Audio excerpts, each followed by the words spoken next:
আসসালামু আলাইকুম সবাইকে। কেমন আছো তোমরা সবাই? আশা করি তোমরা সবাই অনেক অনেক ভালো আছো এবং সুস্থ আছো। আমি তোমাদের নূর ভাইয়া। সবাইকে স্বাগতম মিশন 25 আউট অফ 25 প্রোগ্রামে। তো এই প্রোগ্রাম বা এই সিরিজে আমরা হচ্ছে গত ক্লাসগুলোতে 3টা অধ্যায় কভার করেছি। রসায়নের ধারণা, তারপরে হচ্ছে পদার্থের অবস্থা এবং পদার্থের গঠন। আজকে আমাদের 4 নম্বর ক্লাস, যেখানে আমরা পর্যায় সারণী নিয়ে আলোচনা করব এবং এখান থেকে টপ 30টা এমসিকিউ নিয়ে আলোচনা করব এবং এই টপ 30টা এমসিকিউ হচ্ছে আমি অ্যানালাইসিস করে হচ্ছে তোমাদের সাথে শেয়ার করব, উপস্থাপন করব। আজকের এই ক্লাসের মাধ্যমে পর্যায় সারণীর এমসিকিউ নিয়ে তোমার ইনশাআল্লাহ কোনো প্যারা হবে না। তুমি ওভারঅল ধারণা পেয়ে যাবে যে পর্যায় সারণী থেকে কি কি টাইপের এমসিকিউ পরীক্ষায় আসতে দেখা যায়। এবং আজকের ক্লাসটা যদি পুরোপুরি কমপ্লিট করে ফেলো, তোমার এই অধ্যায়ের এমসিকিউর উপর জোস একটা রিভিশন হয়ে যাবে ইনশাআল্লাহ। ওকে, তাহলে এবং আমাদের ক্লাসগুলো অনেক প্রিসাইজলি হবে, মানে খুবই এফেক্টিভলি ক্লাসগুলা কমপ্লিট হচ্ছে, কারণ হচ্ছে কম সময়ে আমরা পুরোপুরি আমাদের একটা সুন্দর রিভিশন হয়ে যাচ্ছে। তো ক্লাসগুলো অবশ্যই ফ্রেন্ডদের সাথে শেয়ার করে দিও এবং কেয়ার বাড়িয়ে দিও। ওকে, তাহলে আমরা প্রথম এমসিকিউর দিকে যাই যে আয়রন পর্যায় সারণীর কোন পর্যায়ে অবস্থিত। আচ্ছা, আয়রন, তাহলে আয়রনের আমরা হচ্ছে যদি ইলেকট্রোমিনাস করি Fe26 এটার হচ্ছে ইলেকট্রোমিনাস করা লাগবে। ইলেকট্রোমিনাস করে দেখব যে এটা কোন পর্যায়ে অবস্থিত। তো Fe26 এর ইলেকট্রোমিনাস যদি করি 1s2 2s2 2p6 3s2 3p6 4s2 এবং 3d6, এটা হচ্ছে আয়রনের ইলেকট্রন বিন্যাস। এখন কিভাবে বুঝবে সে কোন পর্যায়ে অবস্থিত? কোন একটা ইলেকট্রন বিন্যাসে দেখবা সর্বোচ্চ কক্ষপথ নাম্বার কত, যেটাই হবে সর্বোচ্চ কক্ষপথ নাম্বার ওটাই হবে তার পর্যায়। এখানে সর্বোচ্চ কক্ষপথ নাম্বার কত বলো তো? 4। এই যে দেখছো 4, তাহলে তার পর্যায় কত হবে? 4। পর্যায় কত আসতেছে? 4, তাহলে आंसर আসবে 4। ওকে, এই যে চতুর্থ। ঠিক আছে, পরের এমসিকিউতে যাই। ক্রিপ্টনের পারমাণবিক সংখ্যা কত? ক্রিপ্টনের পারমাণবিক সংখ্যা কত বলো তো? দেখো, এটা আমাদের একটু মাথায় রাখা লাগবে। যেমন হিলিয়ামেরটা হচ্ছে আমরা জানি 2, রাইট? হিলিয়ামের পরে হচ্ছে নিয়ন, নিয়নেরটা হচ্ছে দেখবা তোমার হচ্ছে 10। তারপরে নিয়নের পরে হচ্ছে আর্গন, আর্গনেরটা হচ্ছে 18। এখানে একটা প্যাটার্ন ফলো করে দেখো, 2 এর পরে 8 বাড়ছে 10, 10 এর পর আরো 8 বাড়ছে 18। এরপরেরটা হবে হচ্ছে ক্রিপ্টন, ক্রিপ্টনের জন্য বাড়বে 18, তাহলে 18 আর 18 যোগ করলে কত হয়? 36। তাহলে ক্রিপ্টনের পারমাণবিক সংখ্যা কত?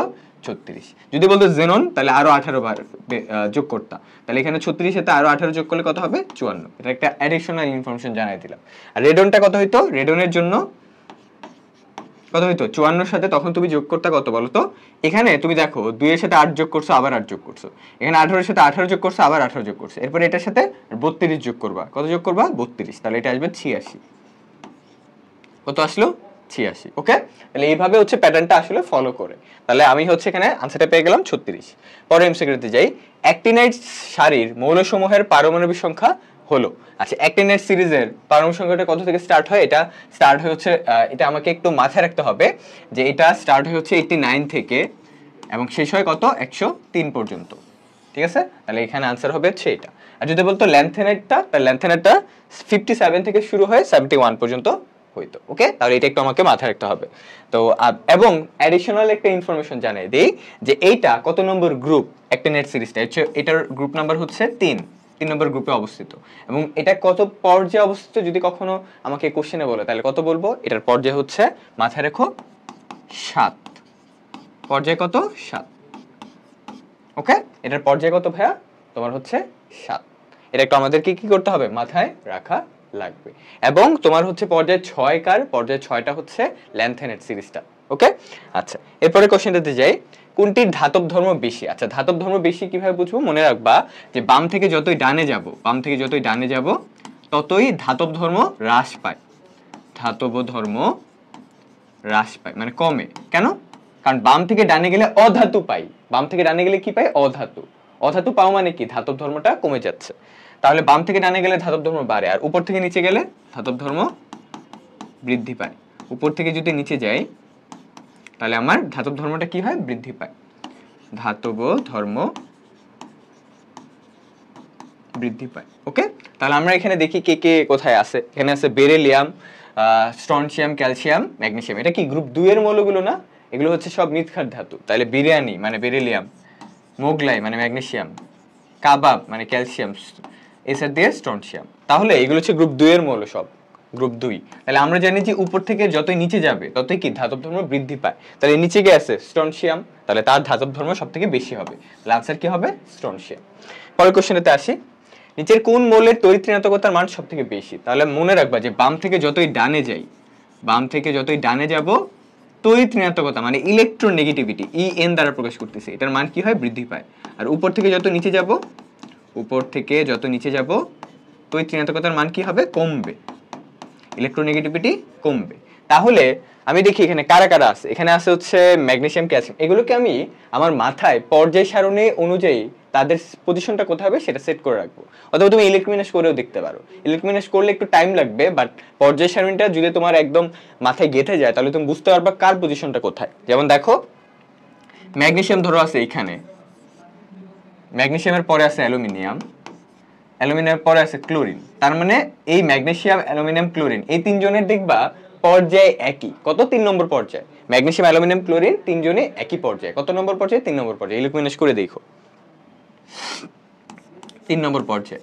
আর ক্যালসিয়াম হচ্ছে নিচে, তার পজিশন কোথায়? 4 নম্বর পর্যায়ে। এখন আমরা জানি যে বাম থেকে ডানে গেলে, একই পর্যায়ে বাম থেকে ডানে গেলে তোমার তড়িৎ ঋণাত্মকতার মান কি? বৃদ্ধি পায়। আর উপর থেকে নিচে গেলে তড়িৎ ঋণাত্মকতার মান হ্রাস পায়। তাহলে নিচে যেহেতু হ্রাস পাচ্ছে তাহলে ও অলরেডি বাদ। আমাকে খুঁজতে হবে কি কার তড়িৎ ঋণাত্মকতার মান বেশি, কার ইলেকট্রোনেগেটিভিটি বেশি। তাহলে উপর থেকে নিচে গেলে তড়িৎ ঋণাত্মকতার মানটা কি হয়? হ্রাস পায়। আর বাম থেকে ডানে গেলে বৃদ্ধি পায়। তাহলে উপর থেকে নিচে গেলে যেহেতু হ্রাস পায় তাহলে ও তো অলরেডি কম, রাইট? ও অলরেডি কম, ও অলরেডি কম, ও বাদ। তাহলে এখন দেখতে হবে উপরে কারা কারা আছে। যেহেতু উপর থেকে নিচে গেলে তড়িৎ ঋণাত্মকতার মান হ্রাস পাচ্ছে, তাহলে নিচের গুলো কম, উপরের গুলো বেশি। এখন উপরে কারা আছে? তিনজনে আছে। যখনই উপরে দেখবো একই জিনিস আছে যে ও বেশি, ও বেশি, ও বেশি, এখন দেখতে হবে বেশির মধ্যে বেশি কে। তাহলে এরা তিনজনই কি একই পর্যায়ে না? তাহলে একই পর্যায়ে বাম থেকে ডানে গেলে তড়িৎ ঋণাত্মকতার মান কি হয়? বৃদ্ধি পায়। তাহলে দেখবা ডানে কে আছে? যে ডানে আছে ক্লোরিন, তাহলে ওরই তড়িৎ ঋণাত্মকতার মান হবে সব থেকে বেশি। তাহলে আনসার কি হবে? ক্লোরিন। বুঝতে পারছো? এইভাবে আমরা এগুলোকে কি সলভ করে ফেলবো। কোনটি মিথ্যার ধাতু? মিথ্যার ধাতু আমরা একটু আগে পড়ছি, বিরিয়ানি, মোগলাই, কাবাব সরিয়ে বাটিতে রাখো। তাহলে এখানে কোনটা আছে? যে ক্যালসিয়াম, কাবাব, এটা হচ্ছে আনসার।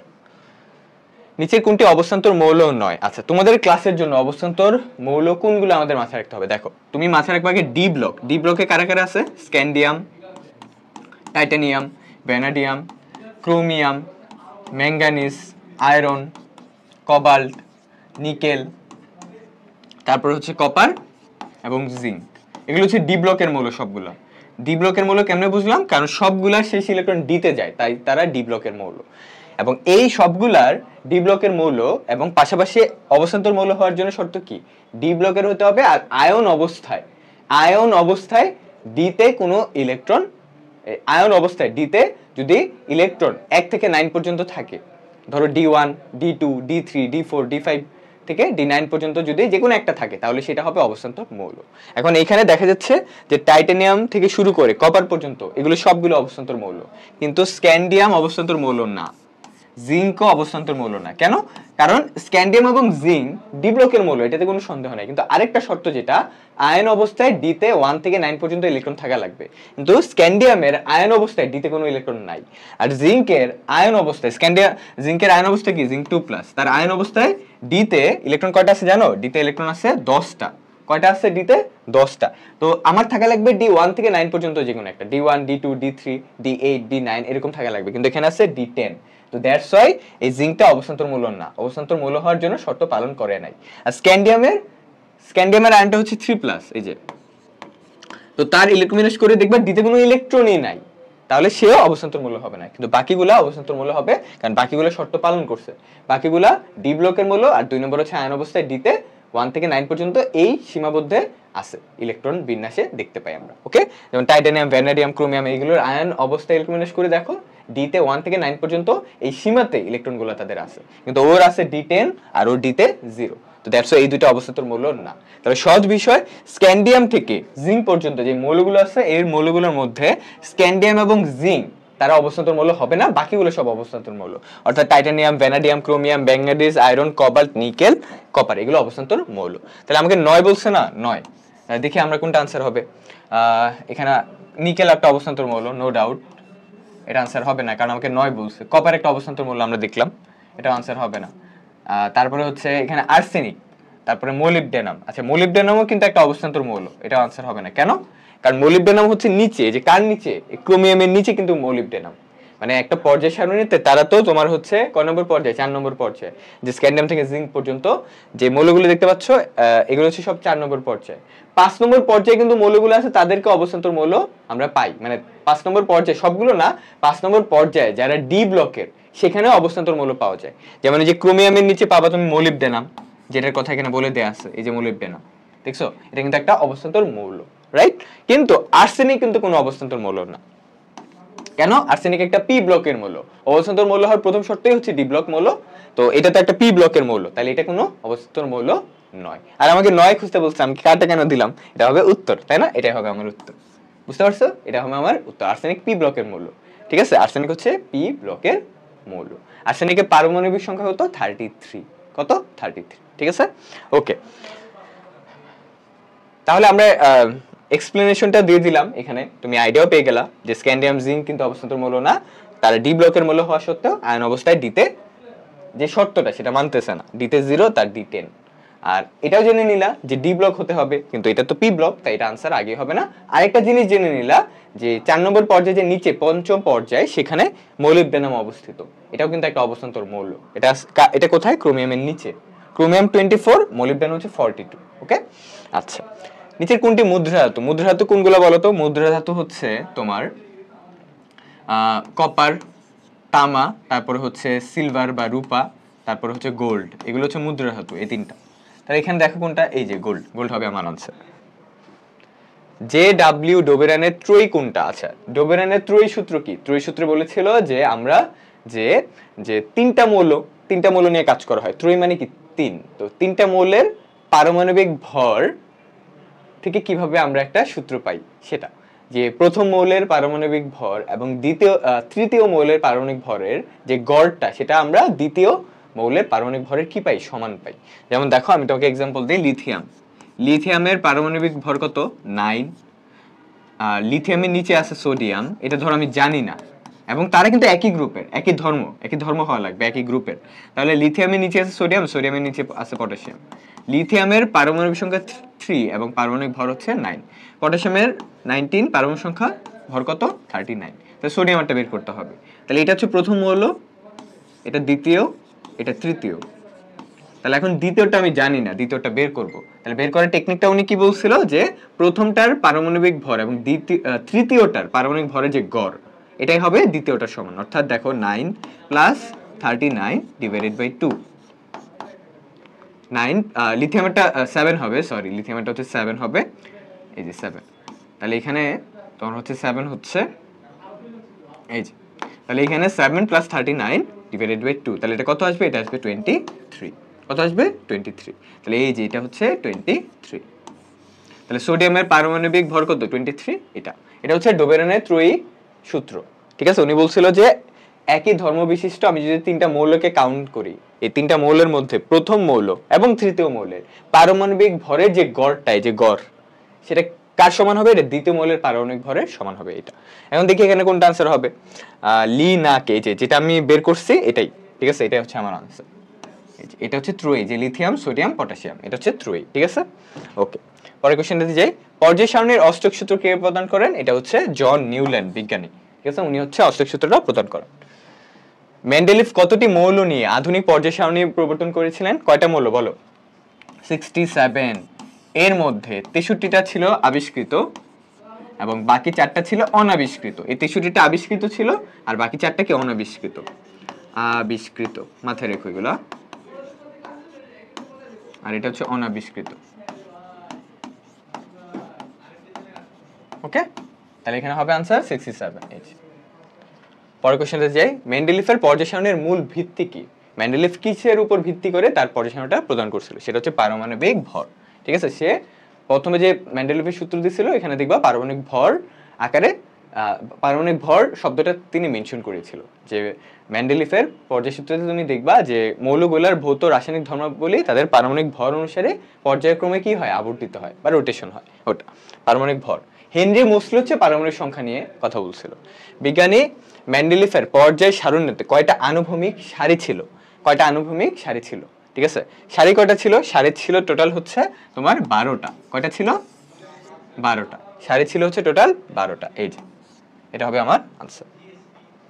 ওকে, কোন গ্রুপে মৌলের সংখ্যা কম? কোন গ্রুপে মৌলের সংখ্যা কম? আচ্ছা, কোন গ্রুপে কতগুলো মৌল আছে সেটা আমাদের জানা লাগবে। যেমন গ্রুপ 1 এ মাথায় রাখো, গ্রুপ 1 এ আছে হচ্ছে তোমার কয়টা বলো তো?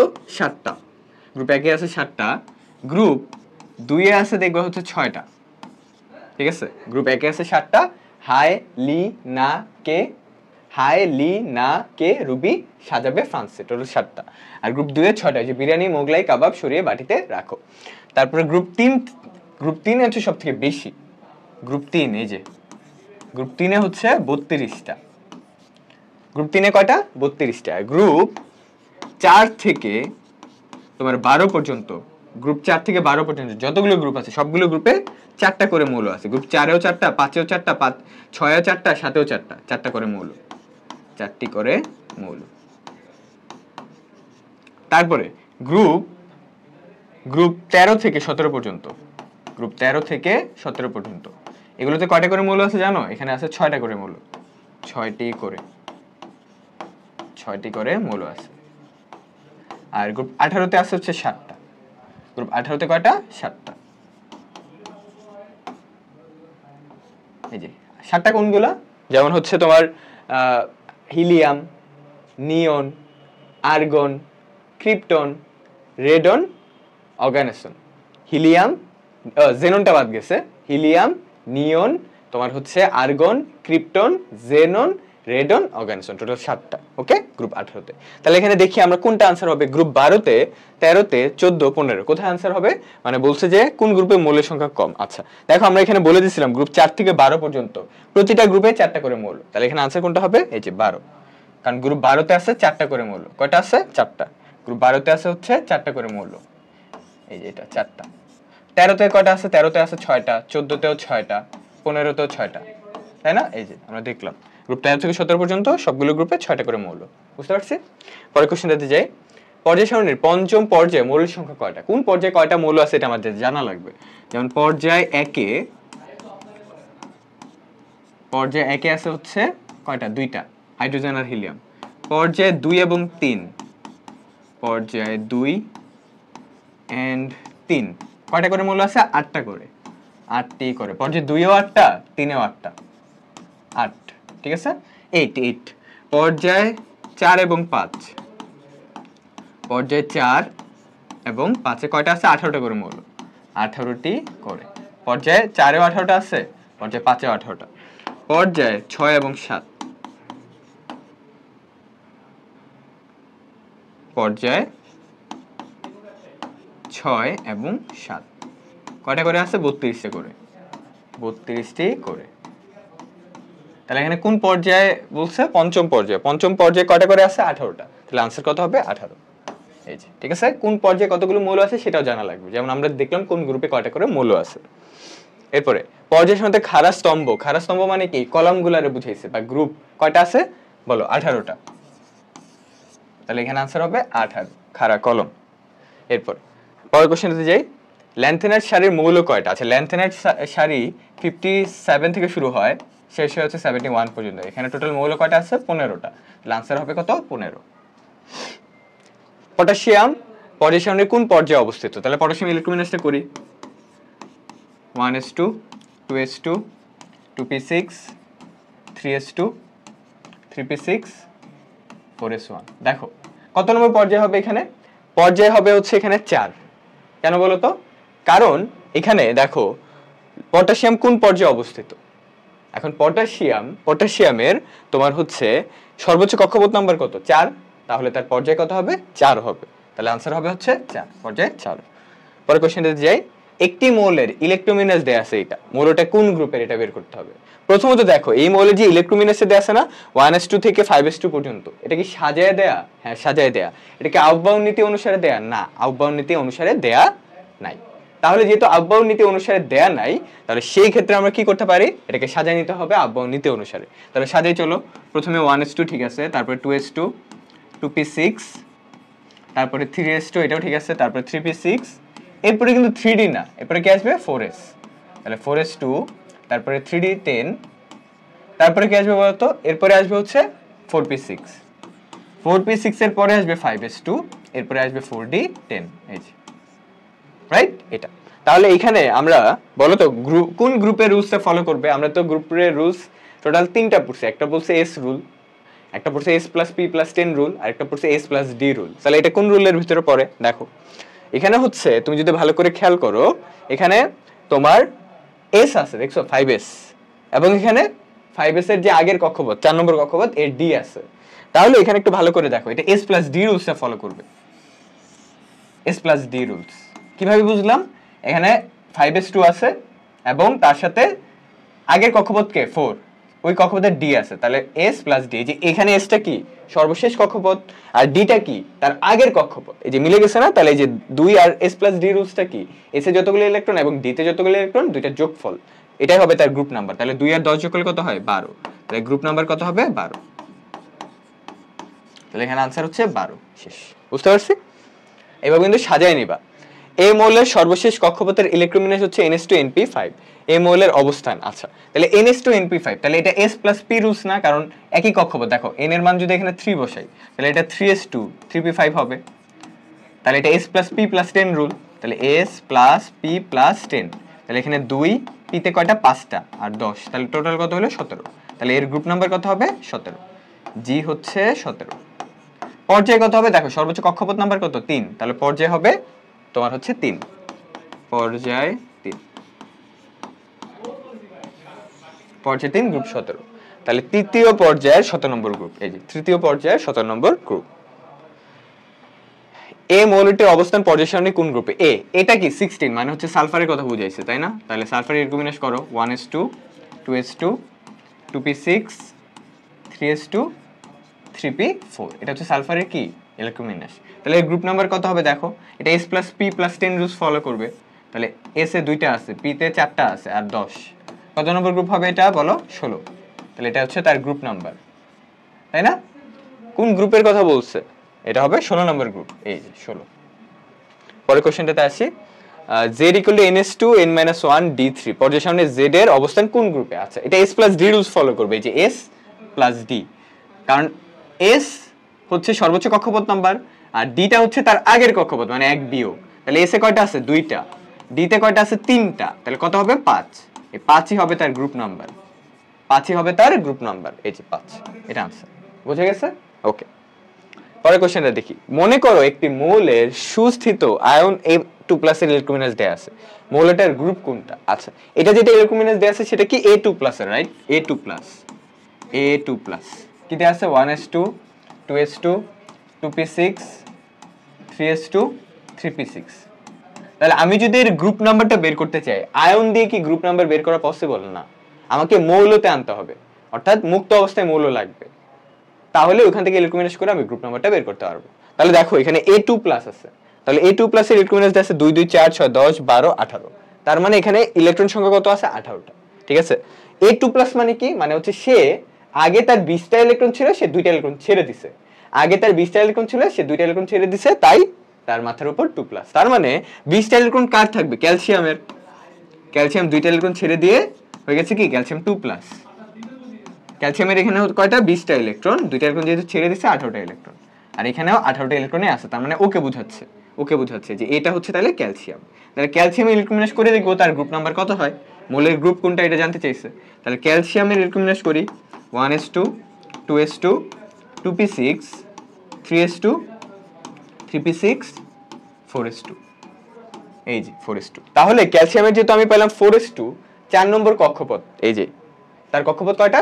4টা কক্ষপথ আছে, তাহলে তার পর্যায় কত? 4, কিন্তু এখানে চাইছে গ্রুপ, গ্রুপটা কত হবে? দেখো তার শেষ কক্ষপথে শুধু s উপশক্তি স্তরটা আছে, তার মানে কি এটা s রুল ফলো করবে, তাহলে s এ যতগুলো ইলেকট্রন থাকবে ওটাই হবে তার গ্রুপ নাম্বার। তাহলে s এ কয়টা ইলেকট্রন আছে? 2টা, তাহলে তার গ্রুপ নাম্বার কত হবে? 2, তার গ্রুপ নাম্বার হবে হচ্ছে 2, রাইট?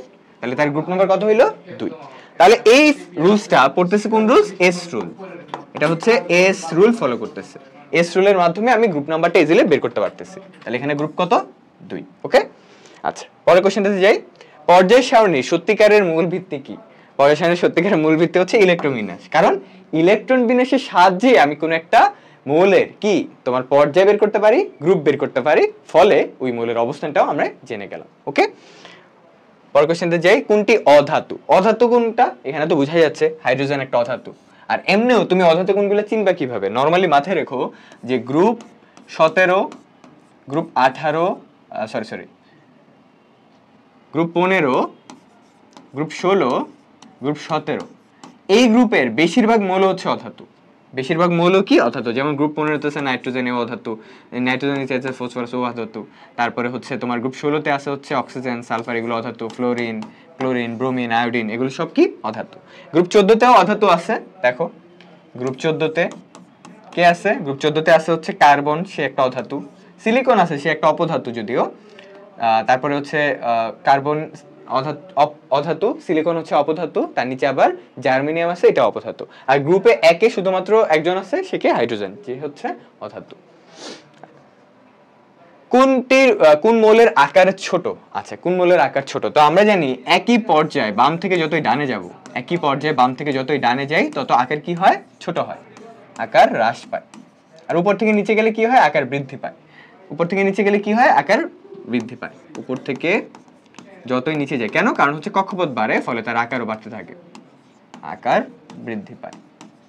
তাহলে ভাইয়া এখানে আমরা কোনটা বড় কোনটা ছোট এটা আমি যদি ডিটারমাইন করতে চাই, তাহলে কি করতে হবে?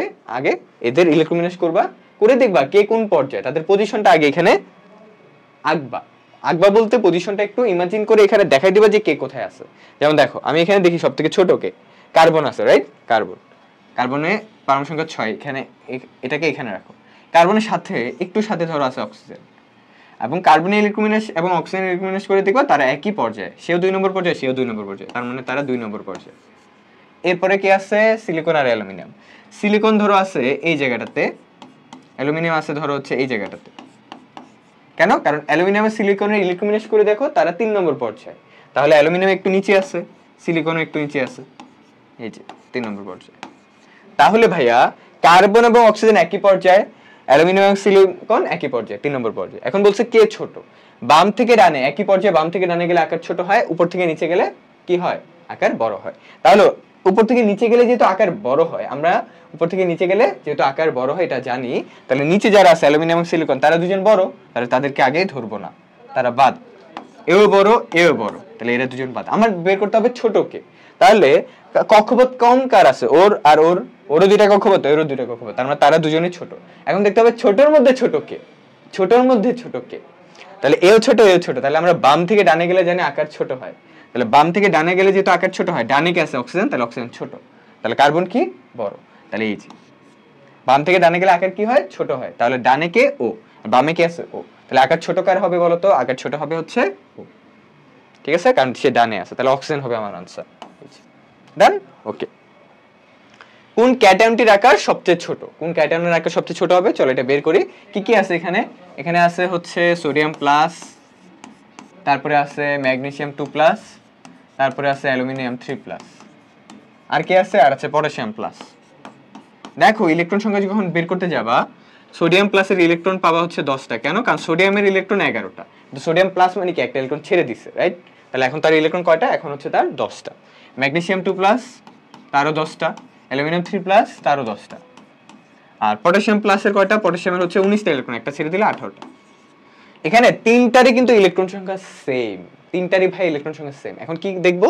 তিনটারই যেহেতু ইলেকট্রন সংখ্যা সেম, সেই ক্ষেত্রে আমরা দেখবো যে যে তিনটাই সেম ইলেকট্রন সংখ্যা, সেই ক্ষেত্রে আমরা একটা জিনিস দেখবো, সেটা কি? প্রোটন দেখবো, ঠিক আছে? প্রোটন সংখ্যা। দেখো কেউ যদি ইলেকট্রন ছেড়ে দেয়, সে কি প্রোটন ছাড়ছে? না, প্রোটন কিন্তু তার সেমই থাকে।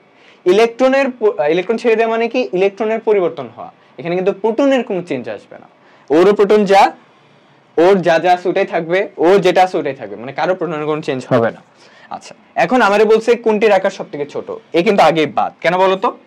কারণ পটাশিয়াম প্লাসের, পটাশিয়ামের কক্ষপথ কয়টা? 4টা কক্ষপথ। পটাশিয়াম প্লাসের কক্ষপথ কয়টা? 3টা কক্ষপথ। কয়টা? 3টা, কারণ একটা ইলেকট্রন ছেড়ে দিছে, এখন তার 4 নম্বর কক্ষপথ নাই, এখন 3 নম্বর কক্ষপথ। আর বাকি যে sodium plus, magnesium 2 plus, aluminium 3 plus, তাদের ছিল 3টা কক্ষপথ, কিন্তু তারা যখন ইলেকট্রন ছাড়ছে, ও একটা ছাড়ছে, ও 2টা ছাড়ছে, ও 3টা, এখানে 3 জনে দেউলিয়া হয়ে গেছে।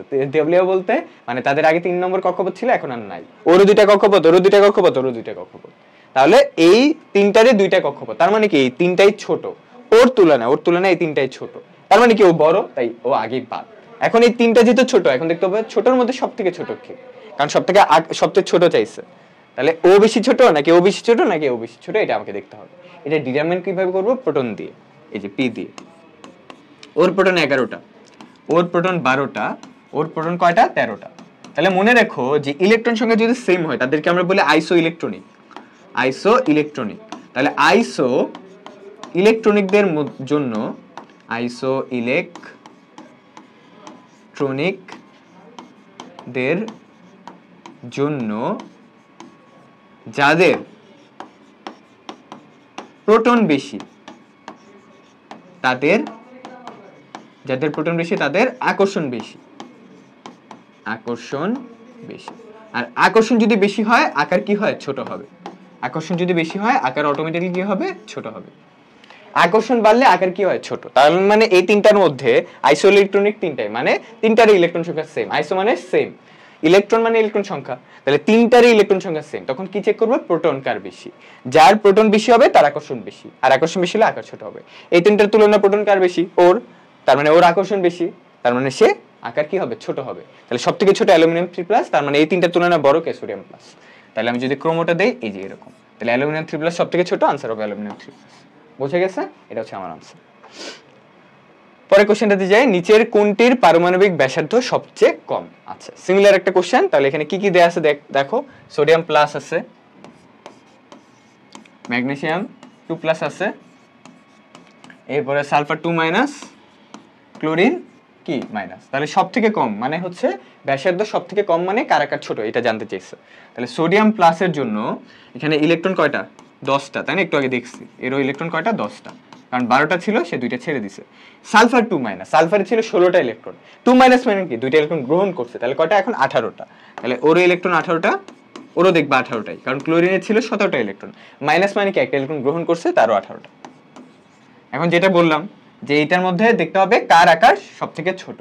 এরা দুজন তো অলরেডি বড়, কেন বলতো এরা দুজন বড়, কারণ সালফার 2- এর কক্ষপথ কয়টা, 3টা, ক্লোরিন মাইনাসের কক্ষপথ 3টা, ইলেকট্রন করে দেখো, ওরও 3টা ওরও 3টা, কিন্তু এদের দুজনের 2টা, আগে 3টা ছিল কিন্তু ইলেকট্রন ছেড়ে দেওয়ার কারণে ওর এখন 2টা ওরও এখন 2টা। তাহলে এই দুজন আগেই বাদ, কারণ এদের কক্ষপথ বেশি, তার মানে এদের আকার বড়, আর এদের কক্ষপথ কি কম, এরও 2টা এরও 2টা, এদের আকার ছোট। এখন দেখতে হবে ছোটর মধ্যে ছোট কে। তাহলে প্রোটন দেখবো যে তারা আইসো ইলেকট্রনিক, তাহলে প্রোটন তার কয়টা, 11টা, একটু আগে দেখছিলাম, এর প্রোটন কয়টা, 12টা। তাহলে বলছিলাম না যে প্রোটন সংখ্যা যার বেশি তার আকার কি, তার আকর্ষণ বেশি, তার আকার কি ছোট। প্রোটন সংখ্যা বেশি কার, ওর, তাহলে তার আকর্ষণ বেশি, তার আকার কি হবে, ছোট হবে। তাহলে বড় কে, সোডিয়াম প্লাস, ম্যাগনেসিয়াম 2+ হচ্ছে ছোট, তাহলে এটা হবে আনসার, এটা হবে আমার আনসার। বুঝতে পারছো? তাহলে আমরা আমাদের পরের এমসিকিউতে যাই, নিচের কোন মৌলটির আয়নীকরণ শক্তি বেশি, কোন মৌলটির আয়নীকরণ শক্তি বেশি। আচ্ছা, এটা বের করতে হবে, রাইট? তাহলে কোন মৌলটির আয়নীকরণ শক্তি বেশি হবে, আমরা জানি যে একই পর্যায়ে বাম থেকে ডানে গেলে, একই পর্যায়ে বাম থেকে যদি ডানে যাই, আয়নাইজেশন এনার্জি বৃদ্ধি পায়। উপর থেকে নিচে গেলে, এটা কিন্তু একই পর্যায়ে বাম থেকে ডানে গেলে আয়নাইজেশন এনার্জি বা আয়নীকরণ শক্তি বৃদ্ধি পায়, উপর থেকে নিচে গেলে আয়নাইজেশন এনার্জি কি হয়, হ্রাস পায়। তাহলে এখানে কার পজিশন কোথায় একটু লিখে দিই। এখানে ফ্লোরিন আছে এই সাইডে, ধরো ফ্লোরিন আছে তার নিচে, পটাশিয়াম আছে ধরো এইখানে একটু নিচে, এরপরে ক্যালসিয়াম আছে পটাশিয়ামের সাথে, এরকম মিক্স করবা তাহলে বুঝতে পারবা কি কোথায় আছে। এরা দুজন কিন্তু একই পর্যায়ে, কত নম্বর পর্যায়ে বলো তো, 4 নম্বর পর্যায়ে। ক্লোরিন আছে 3 নম্বর পর্যায়ে, ফ্লোরিন আছে 2 নম্বর পর্যায়ে। আচ্ছা, তাহলে আমাকে বলছিল যে কার আয়নীকরণ শক্তি বেশি।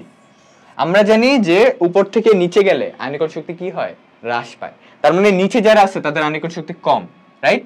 আমার লাগবে বেশি, উপর থেকে নিচে গেলে আয়নীকরণ শক্তি কি হয়, হ্রাস পায়। তাহলে নিচে কি আছে, এই যে এরা দুজনের আয়নীকরণ শক্তি কম। এর একটু উপরে আছে ক্লোরিন, এরও আয়নীকরণ শক্তি কম। তাহলে এর আরেকটু উপরে আছে ফ্লোরিন, তাহলে তার আয়নীকরণ শক্তি কি হবে, সব থেকে বেশি হবে, কারণ সে সব থেকে উপরে আছে, তার কোনো কম্পিটিটরও নাই যার সাথে তুমি কম্পেয়ার করবা, সে একাই, তাহলে তারই আয়নীকরণ শক্তি হবে সব থেকে বেশি।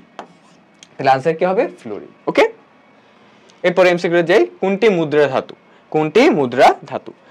ওকে, তাহলে এখানে হচ্ছে কোনটা মুদ্রা ধাতু হবে, আমাদের হচ্ছে মুদ্রা ধাতু আমরা একটু আগে পড়ছিলাম যে কপার, সিলভার আর হচ্ছে গোল্ড, এই যেগুলো, তাহলে এখানে গোল্ড হবে আনসার। শেষ।